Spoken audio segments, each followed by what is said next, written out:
I see No. managing your stress, Laura Jackson. Okay. Yeah, that's at the top there. Oh, there we go.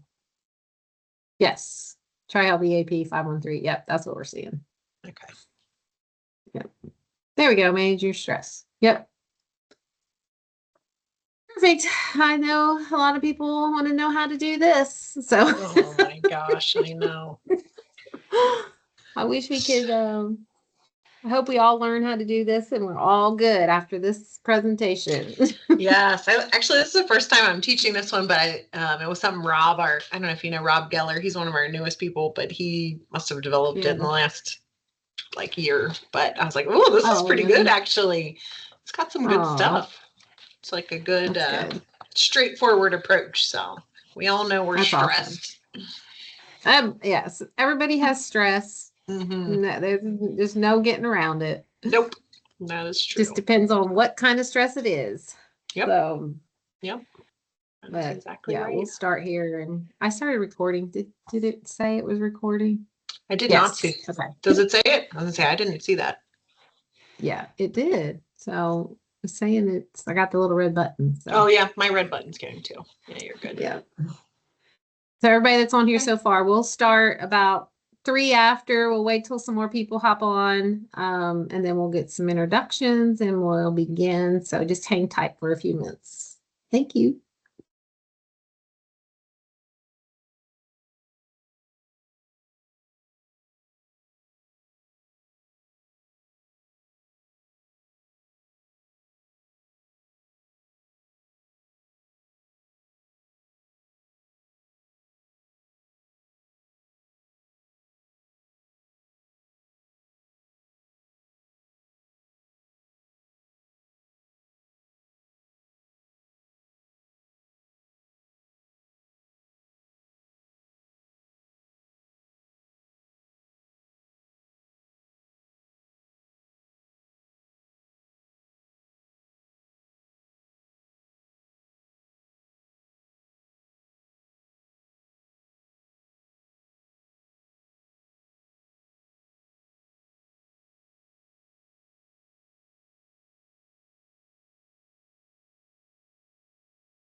So thank you all for joining us today. We're going to get started here in a minute. I appreciate all your time. I know this was rescheduled, but I appreciate you being flexible. So we are going to get started here with TriHealth EAP.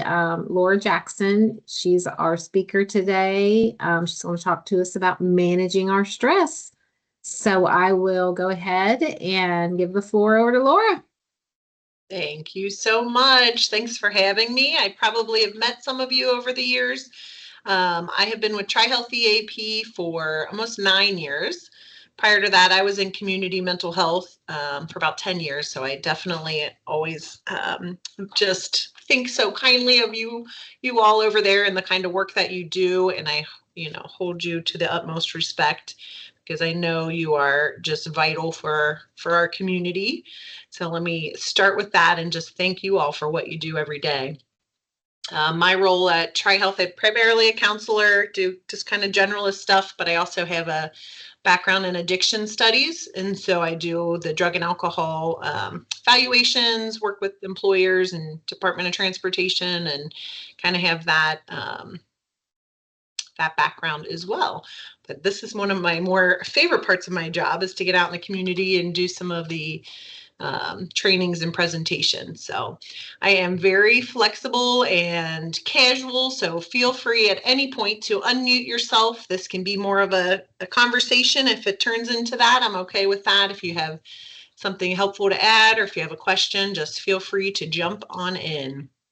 So today is going to be, I have you scheduled for an hour. I don't know if it'll quite take that long, but we'll always leave time at the end for some comments and questions as well. Just a quick reminder, you have TriHealth Employee Assistance Program as your employee assistance program. So you have 5 free confidential counseling sessions, which can be used by telehealth. It can be used in person.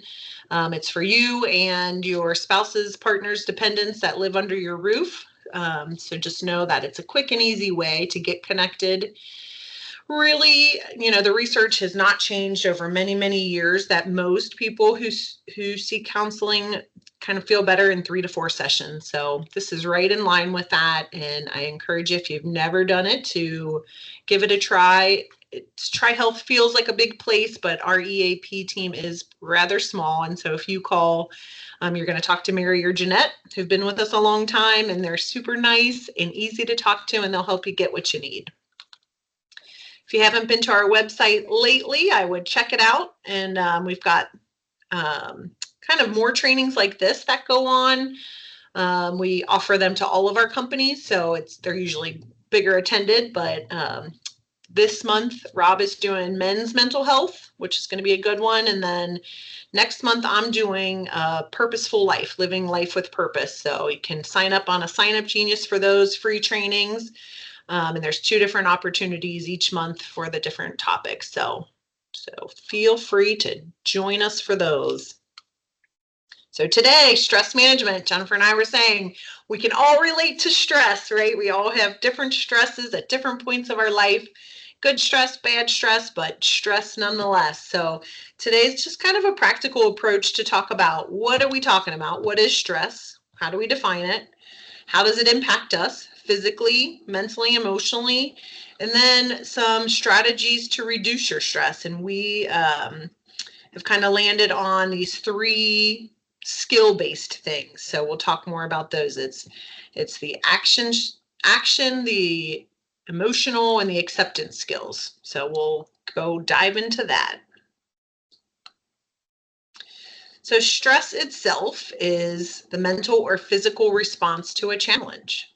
So something outside of ourselves happens and we have a reaction. That really at the baseline is what stress is. So what does it feel like? So stress is when your life kind of gets thrown out of balance. So we're kind of going along doing the same things that we always do. And, people say like the cards you're dealt, or something unexpected happens and here comes the stress.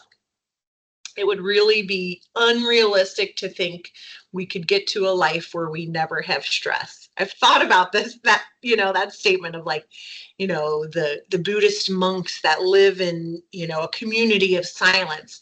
No, the truth is even they experience stress, so it would be impossible.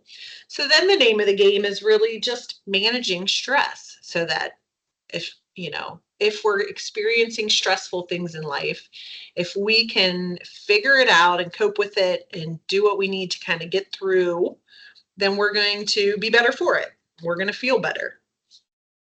And some of that comes with, and this is kind of the counseling theme, but all feelings really we should approach without judgment.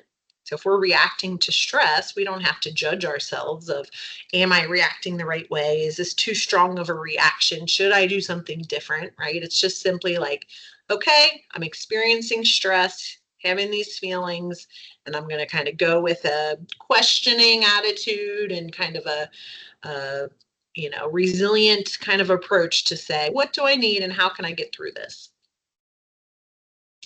So we have good stress and bad stress. So distress or eustress.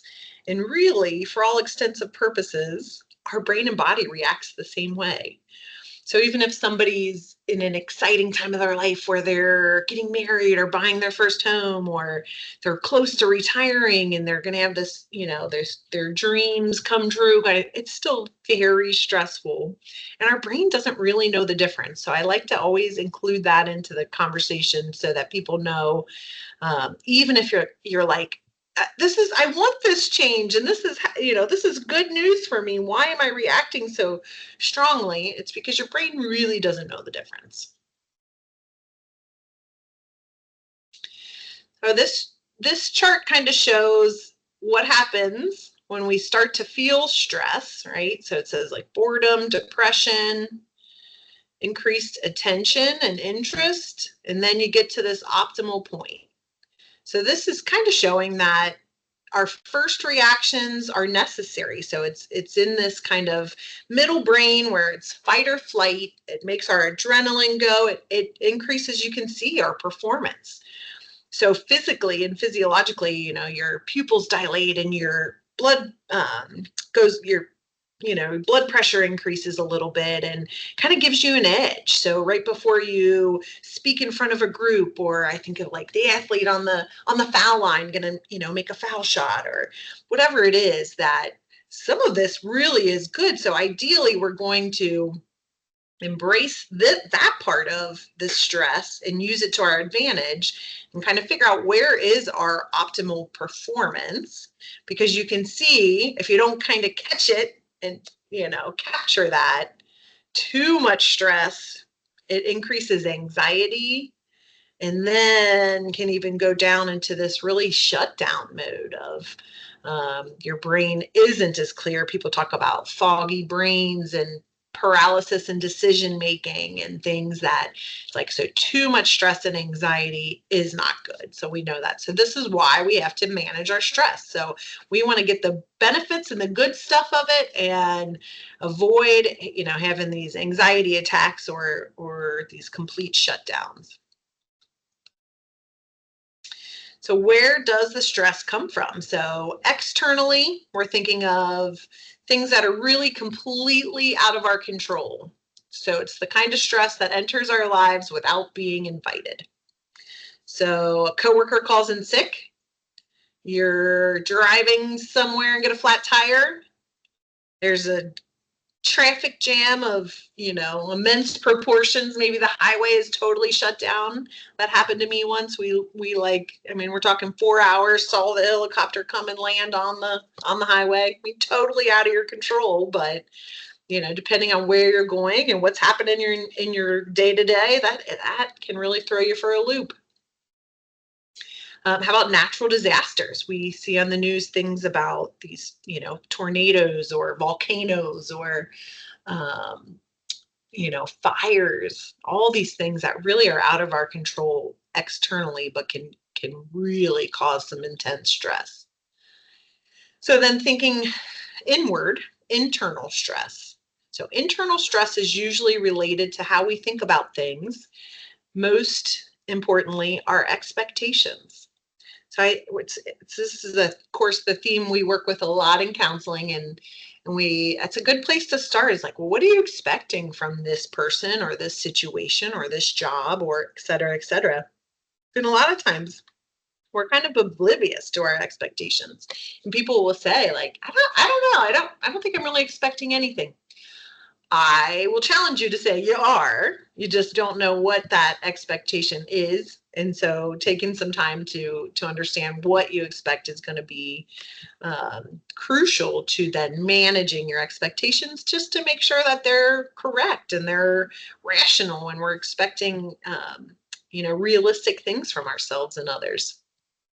So things like, I need to get all of this done today. I need to lose 15 pounds before my daughter's wedding. I want to ace this test. I want to break my personal best in a marathon. I want to break 100 in golf. Whatever. I'm like, that is way out of realistic expectations for me. But you can see how stressful that feels. Like, if I have to do this or else, if I'm putting that pressure on me, then I am creating this internal stress that doesn't really align with what's going on. So the next kind of breakdown is planned stress. These are like the life transitions, the general kind of phase of life things. Planning a wedding, right? If anybody's ever done that, it can be really stressful. You have to, try to consider other people, your future spouse and your in-laws and your family and other people's desires and needs. And you have to consider, of course, budget and reality and all the things. Could be having your first child, or like your last child maybe moving out for college or moving out on their own. So the empty nester, maybe going back to school. Maybe you're going back to get a degree or a graduate degree, changing jobs, things that we're choosing, we're planning, but still bring on a whole lot of stress. And you can see how that planned stress would kind of encapsulate some external and internal stress. And then lastly, we've got inevitable stress. So if we are saying stress is inevitable, it's going to be all the day-to-day stuff. So there's seasons. I like to talk about life in seasons. So currently my season is I have 3 school-age kids and I work full-time and it's really busy. My stress is high, right? So, but it's just, I know that it kind of ebbs and flows. Right now we're entering into the summer months where I don't have to get up and, take kids to different schools, and the sports are sunsetting for the season, all the things that let our schedules kind of ease up a bit. Aging parents. I don't know if anybody's in that phase of life. So that's inevitable. And kind of generally speaking, for most of us, we're going to have to, at some point, have the stress of aging parents. And what does that mean? So it's like, things that you want to give your parent or parents their dignity, but they may not always be making the best decisions for themselves. And so when and how to insert yourself there. How about the death of a loved one? It's inevitable, right? So we don't know when or how or who, but we all do know that death is inevitable for all of us. So it's pretty much expected that at some point of our life, we are going to lose a loved one too. What's from you guys out there in the group? What kind of stresses? What kind of things are you thinking of that we could add to this?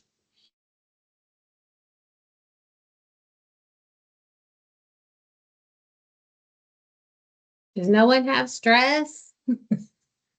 Say like graduation stress, next steps, like going to that empty nester, like what you're talking about.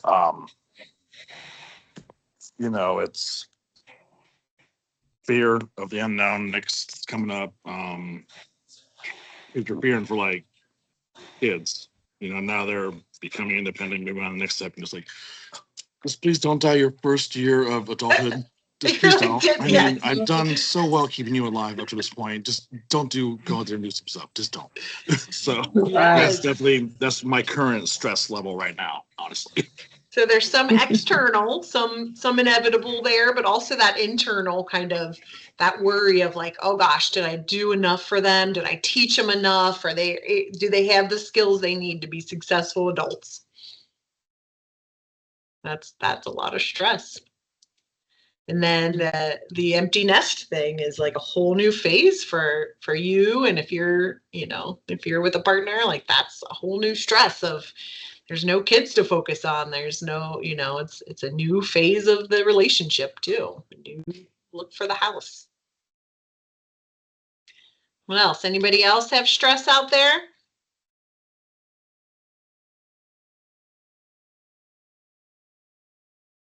I put in the chat that I have a lot going on because I'm a sandwich generation.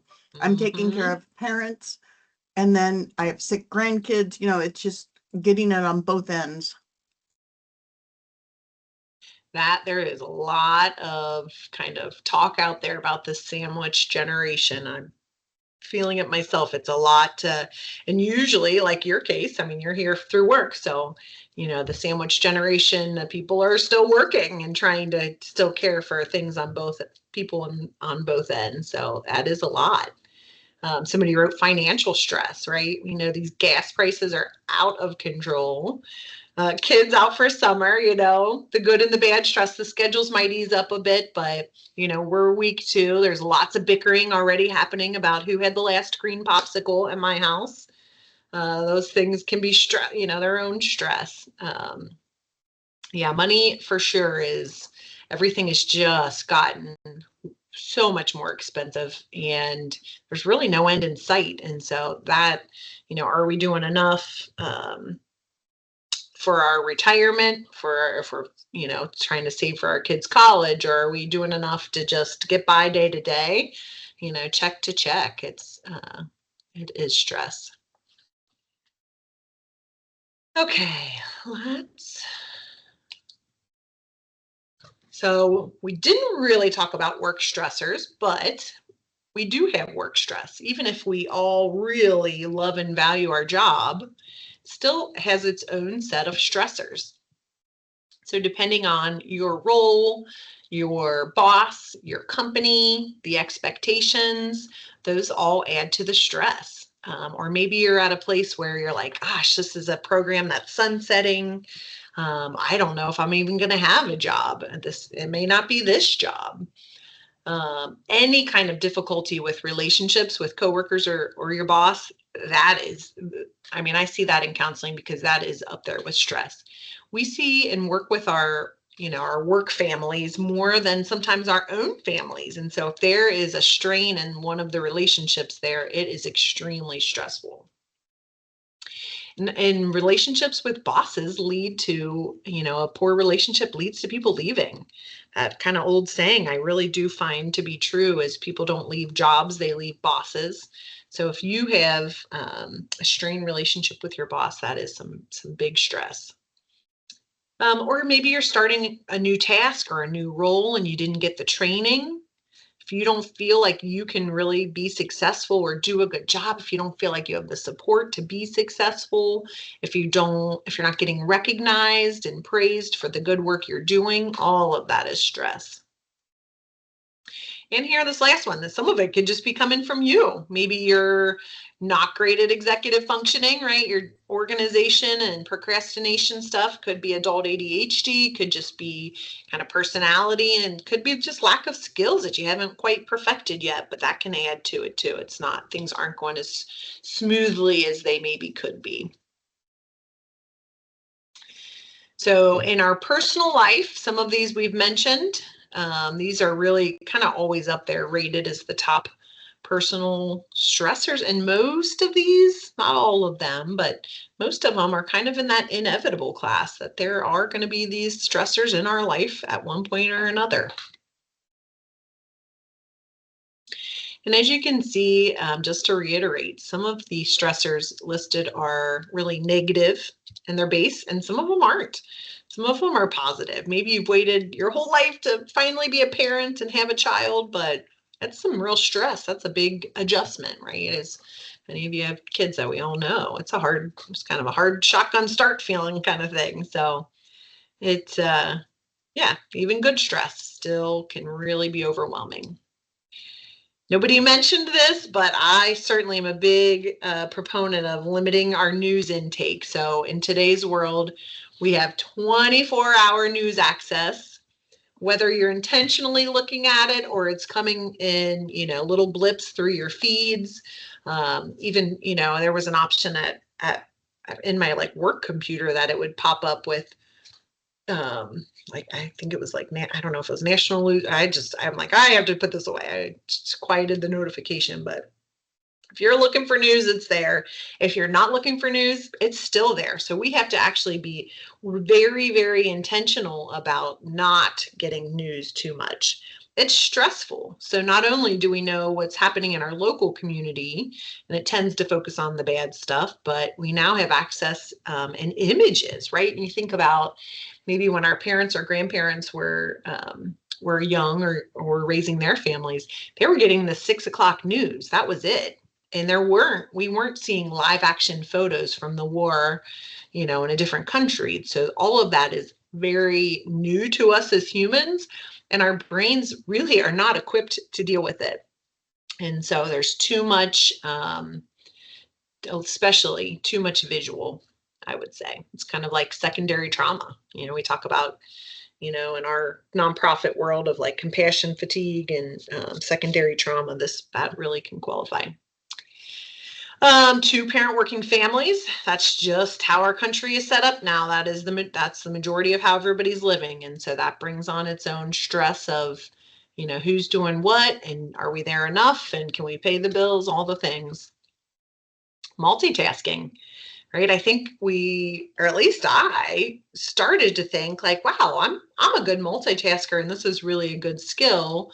Whereas now I'm like, oh, so now they're actually talking about the benefit of monotasking and really setting aside time to do one thing at a time and do it with quality and to do it with intention versus looking at your phone, looking at your IMs, having multiple screens up, doing multiple projects and tasks. So thinking about that is really stressful for our brain.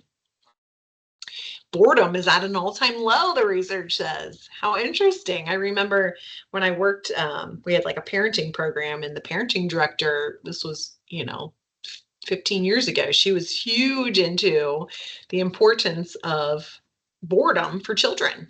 And I would say it's important for us as adults too. If we don't ever have the chance to be bored, we don't get that. Think about spawns out of boredom? Creativity, right? Sometimes energy, new ideas. So think about boredom and what that used to do. When you were a kid in the summers, I remember feeling bored. I'm bored. What am I going to do? Well, if there's always a screen, if there's always something, game, news, TV, always something moving and going, you can easily find a way to distract from that. So the big thing with stress, so we know what stress is, we know where it comes from. And so really it's being insightful, intuitive into yourself to know when is too much. So what are you going to look for to know that really stress is too much? So there's things like loss of confidence. Irritability is a huge one that I hear people say, like, gosh, I just don't have patience. I'm quick to snap. I don't feel like myself, right? Can get that decision-making, paralysis, anxiety, worry, forgetfulness. Again, this is a lot of stuff that happens in our frontal lobe. A lot of this executive functioning stuff that really gets pushed to the side when our brain is pumping stress. It's going straight to that middle part of your brain. So if you need that executive functioning, or if you're seeing changes in that is the sign that you're probably enduring chronic stress. I did a training years ago that talked about chronic stress. That kind of looks like depression, and they're very, very similar. But sometimes you can be depressed without really having some of the chronic stress stuff, and sometimes you can have chronic stress without the depression, or vice versa. But they, at the beginning, for a long time, they really kind of look the same, and they, I think, ultimately have the same kind of effect on our brain. I found that people with chronic stress but not depression still benefit from like a low dose of like an SSRI, like a Prozac or something. Very interesting.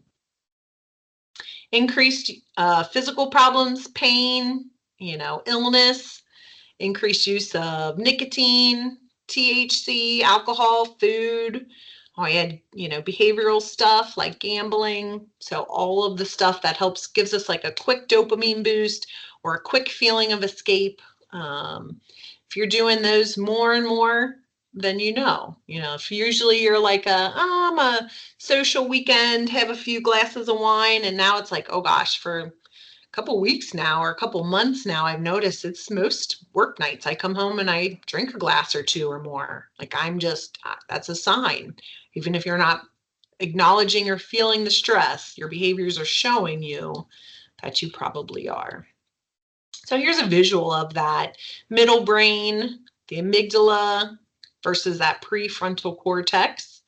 So as you know, you guys, I'm probably preaching to the choir, but that prefrontal cortex, that's our last and kind of most high level part of our brain to develop. It's developed in the mid to late adolescence, and then by adulthood, if you've had a pretty stereotypical life, not much trauma, you're going to have a fully developed prefrontal cortex.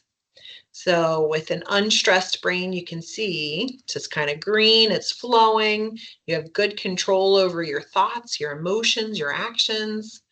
But you add some stress and you've got that prefrontal cortex kind of dimming out, kind of just dims out to let you go into survival mode is really what it's doing. And so then you're feeling more out of control. You're feeling like that fight or flight, the anxiety, panic, or you're feeling like and people will even say it, like I'm living moment to moment. I'm just surviving right now. Your brain is literally in that mode to just survive. So we are going to talk about how to manage your stress. So hopefully you've been thinking, like maybe doing a little bit of self-awareness of, where is my stress level currently in this day, in this week, or in this season of my life. And we're going to take kind of a practical approach. So awareness is the key, right? Because it just happened in my home. Just this week, my husband was saying like, well, this and this and this. And I said, it sounds like you're stressed. And he's like, I don't know. Then he said a few more things and then he goes, I think I am stressed. He didn't even know he was stressed, right? But I think that's, not just to pick on the men folk, but I think that's a lot of us. We just are so busy. We're going with our day to day that you really do have to stop and think. And you have to look at the practical things, like the list of what to look for. How is my memory? How is my executive functioning? How is my patience and irritability? How are my behaviors? Am I doing healthy things? Have I picked up some unhealthy habits? So really kind of looking at the full picture to assess your own level of stress.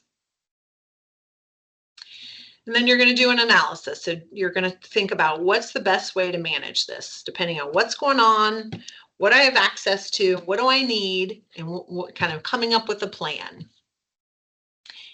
And then the most important part, taking action, right? We learn all these things, but unless you take action, make some changes, take some steps, even little baby steps, nothing's going to change, right? We have to change for things to change. So, and I think sometimes people hear the word change, especially when we're in a episode of stress that we're like, oh, it feels like I don't have energy to change. I don't know if I'm going to commit to this, but we're talking little things can really put you back into balance.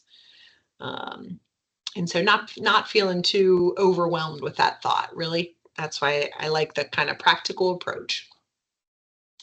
So some action steps might be just simply talking to somebody, talking to your best friend or your partner or your boss. It can really just, even if nothing really is solved, just the fact of sharing how you're feeling can have a huge relief. It's kind of the purpose of therapy, right? I don't have a magic wand for people. Just the fact that you're slowing down enough to think about how you're feeling and thinking and to share it out loud just has a healing effect. Maybe it's like asking for help, delegating. Maybe it's organizing your time. Maybe it's some like relaxation stuff, meditation. Maybe it's just taking a break, right? We need to schedule in mini breaks throughout our day, but also, and I'm just a linear person. So like quarterly, you should be thinking of, a long weekend at a minimum, but maybe a week every quarter or something like that, where you need to have time away from the grind to really rest, rejuvenate, and to experience joy. So in this awareness part, you're thinking of any of the symptoms that we listed, triggers. So triggers are what's actually going on in your life, right? What changes are there? Like, graduation and empty nest, moving a kid away to college. Those are big triggers. Any patterns, like I said, with maybe alcohol or with food, or things where it's like, yeah, I really or I've really started procrastinating this one part of my job, and now I'm like, in deep. I'm really behind. So really just taking a non-judgmental look at what's going on. You guys are probably familiar with the 8 dimensions of wellness. This came out of SAMHSA. And it's just a good way to show we as a person, have all these parts, all of these dimensions of wellness that make us up a whole person. So if you're feeling stress and you would look at these, you can usually kind of identify 1, maybe 2 areas where it's like, this is kind of where I'm out of whack. There's some really great, SAMHSA has it, and just kind of Google 8 dimensions of wellness. They have some really good self awareness kind of worksheets to go through, and they'll give you questions in all of these categories: how occupationally, physically, socially, where is it? Some of us just don't know where to start. So if you're like, hi, I'm stressed and I don't exactly know where or how I'm doing, that's a good place. And when I do that with people in counseling, I will add, almost always the person says, I'm actually doing better than I thought I was. I'm like, well, good. I'm glad, right? When you're like, 8 things, like I'm going to fail this test. It's not really like that. It's usually, it helps you to identify like, yeah, I'm kind of lacking in this one area or these 2 areas that I can, kind of more pinpoint what do I need. So when you're doing your analysis, then you're going to set your priorities, and your priorities are going to, as much as you can, align with your values. If you attend my Purposeful Living training in July, you'll hear some of the same things. So what makes us feel happy, what makes us feel satisfied in life is when we're using our skills and passions to match our values, and that's how we're spending our time, right? If all of that's kind of aligning, that's when you're going to be feeling your best. So everything cannot be a high priority. So what really is most important, maybe kind of the medium, moderate level, and what is something that is lower importance? Maybe a low value thing has taken over a bunch of your time. So kind of just making a plan to not necessarily get rid of it, but just to say, I need to spend less time on this. This really isn't that important to me. Values are our heart's deepest desires for the way we want to interact with the world, other people, and ourselves. They're what we want to stand for in life, how we want to behave, what sort of person we want to be, what sort of strengths and qualities we want to develop, right? We all have a set of values, some that were taught from our families, and then others that we've kind of developed and come onto with our life experiences and relationships. But we really are made up of our set of values. So really being clear on what your values are is gonna be a good tool to help manage your stress. So down to the specifics. So how do you manage stress when you know your stress is kind of out of whack? You know what it's from, you know what it's doing to your brain and your body. So we're going to take 3 direct approaches. You might want to use action-oriented skills, emotion-oriented skills, or acceptance-oriented skills. And we'll talk a little more clearly about what those 3 things are. I love to put things in terms of skills because everybody can learn skills. Even if you came in today and have never heard those 3 terms, you're going to come out having started to learn about it. You can do your own, further reading or learning on them, and you can practice them and you can get better. Any skills we can learn, practice, and get better. So to me, that is very empowering. So the action-oriented skills. So this is like, stress is going on and I need to make some changes. So some tangible action steps. So things like better managing your time, right? Work smarter, not harder kind of thing. Getting support, talking it over with a friend or a family member, or a coworker or boss, right? If it's specific work stress, your coworkers are some of your best assets. They do similar jobs. They know the culture. They know the bosses and the expectations. And so they can really maybe come up with some ideas that may help you. Develop a plan. Keep track of your feelings. You can do that by journaling. You can do that with art. You can do that in counseling. So just taking time to check in how you're doing and what you're really feeling. Getting physically active, right? Walking, running, swimming, biking, hiking, yoga, it doesn't matter. Just moving your body is so good for your stress, right? In any capacity. And they've really gotten away. I know our health coaches at TriHealth, they get away from like terms like exercise because people are like, oh, it holds such a negative connotation. But really, what do you like to do? What kind of movement do you like to do? Do you like to walk? I have found that I love to walk in the woods. I hate to walk on my street. So even though I need to probably do a little bit of both to get more steps in, I'm more likely to really invest in this plan of walking if I can get myself to the local park and do some of their walking trails. Could be reading, watching a movie, could be calling a counselor if you're like, I've been trying things to feel better and I'm not getting a hold of the stress. You have to call in the supports. One thing when you're thinking of action steps is to avoid the urgency addiction. So this is kind of that 4-point table. Things that are, number one, are important and urgent, right? This is crises, pressing problems, deadlines. This is the stuff that needs to be done right away. We've got down here, it's important, but not urgent. So it should still be high on your list. You're preparing your relationship building, personal development, your health, things that you have to kind of keep up there on your list, but it's not that urgency feeling. Over here in 3, you've got urgent, but not important. So these are interruptions. The interruptions can be if you're on IM at work, if it's emails or phone calls, could be notifications from your personal phone when you're trying to work, stuff that comes across as being urgent, but it's really not important.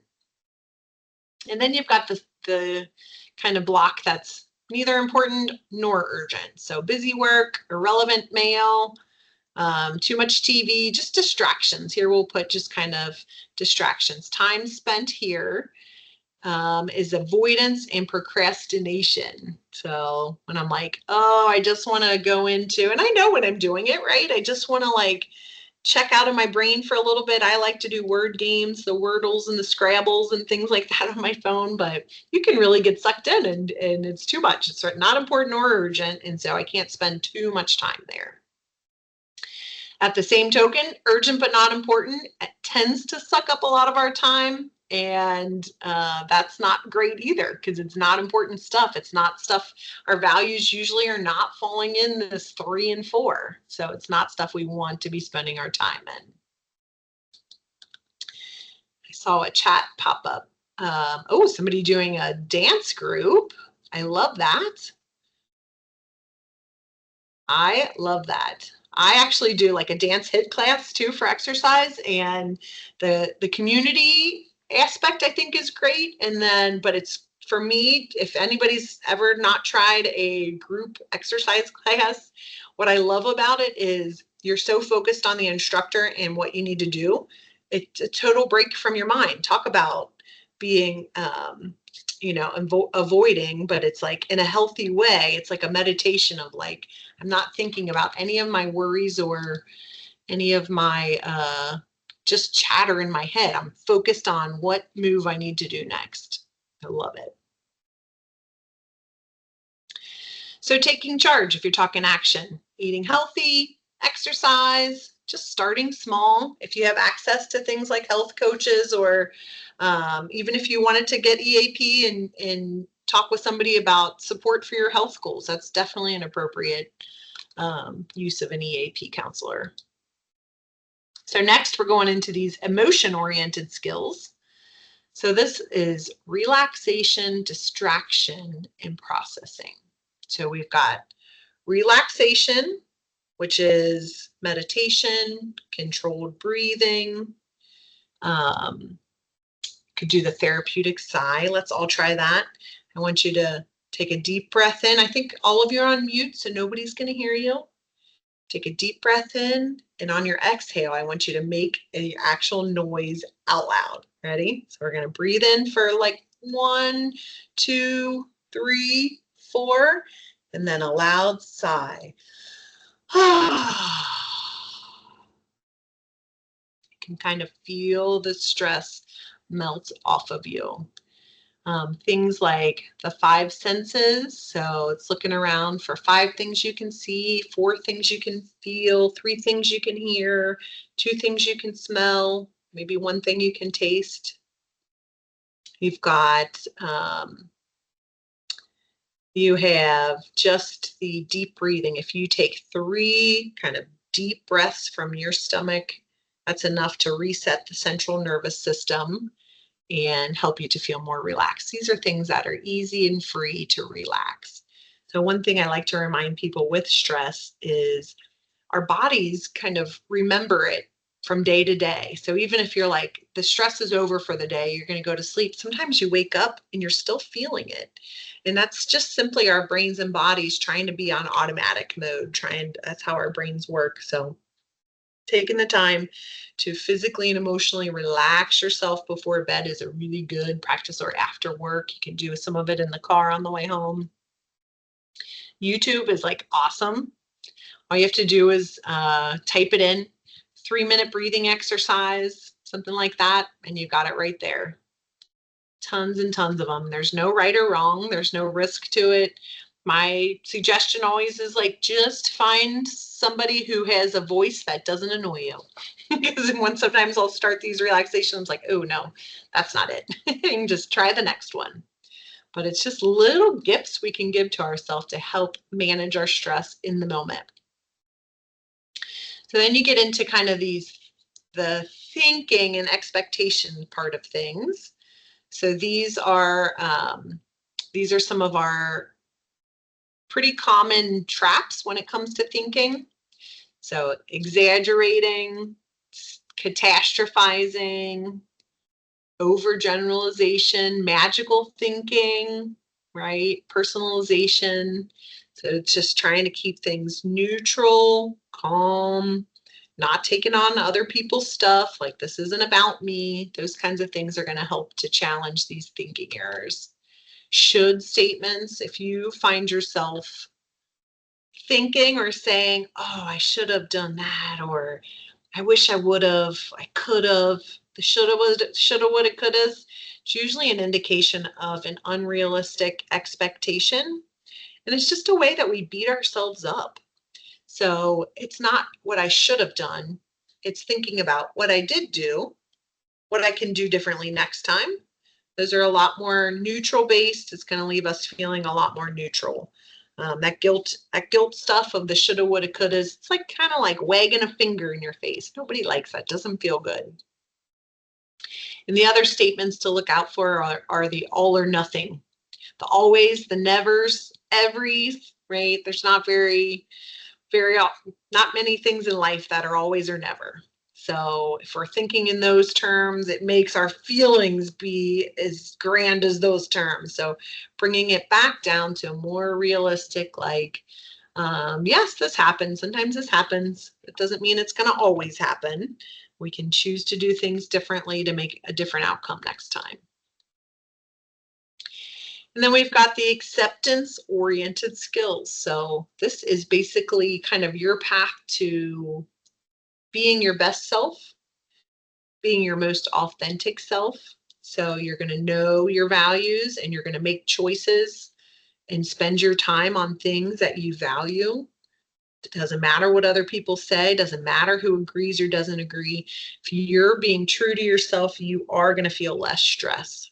A lot of our stress comes from obligations, from fear of judgment, from other ways that we try to skirt around what it is we want and what it is we believe. So the closer that you can get to being your authentic self, that itself is very freeing. And that kind of brings us to this radical acceptance. All right, I thought that was saw it coming down the pike. I'm like, I think we doubled the slides there. So this radical acceptance is going to help you to manage your stress by not taking on things that don't belong to you. So using your value as a compass, identifying your goals, and supporting habits to get to your goals. So know that acceptance, this radical acceptance, is not the same as approval. Not everyone is going to get it. Not everyone's going to get you. Not everybody deserves an explanation. Think about those things. Allowing some space for discomfort. Discomfort never killed anybody. Awkward, I always say that. Everybody feels like awkward's so bad. Awkward is just a temporary state. We can survive awkward. It's okay. So if we survive and get through a little bit of discomfort and awkwardness to get to the place where we're being true to ourselves, it's going to pay off. So thinking of what consumes a lot of your attention and what consumes a little of your attention, and how much influence that has. How much influence that has with your values, with your sense of self.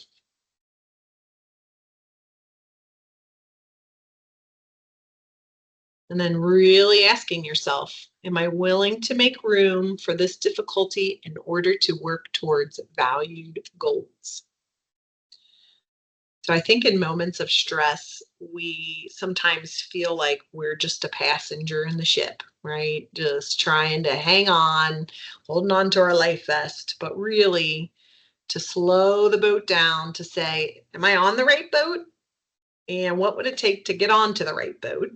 Might be uncomfortable, might be a surprise to those in my life, but really being honest. So when I work with people in counseling, I mean, that's one of the beauties is of me not having the magic wand, of me not having the answers. I truly believe that you all have your own answers. You know what it is you want and what you need. It's just kind of gets muddled and dimmed down by our fears and our insecurities. And so counseling and taking some time to kind of pull the weeds out to see, okay, if I'm being honest, this is what I really want. This is what I would like to change, or this is what I would want this to look like, or this is how I would want to feel. Okay. Brings us to the end. It's about 10 till 2.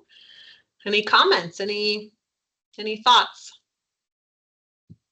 Questions? If anybody can speak up. Nothing? Okay. Thank you. Wonderful Speak, stuff. speak up. Oh, I was just gonna say, speak up. I appreciate all of you and your attention today. Hope there's some good nuggets of some information to kind of look more into some of this with you, and especially again in the line of work you're in, it is stressful work, important and stressful work. So really taking care of yourself and managing your stress is crucial. I hope you guys all have a great rest of your week. Have a good weekend coming up, and I'll see you next time. All Thank you so right. much. Thanks, Thank everybody. you. We appreciate you, Laura. Thank Yes, you. you're welcome. You're welcome. Bye-bye. All right. See y'all later.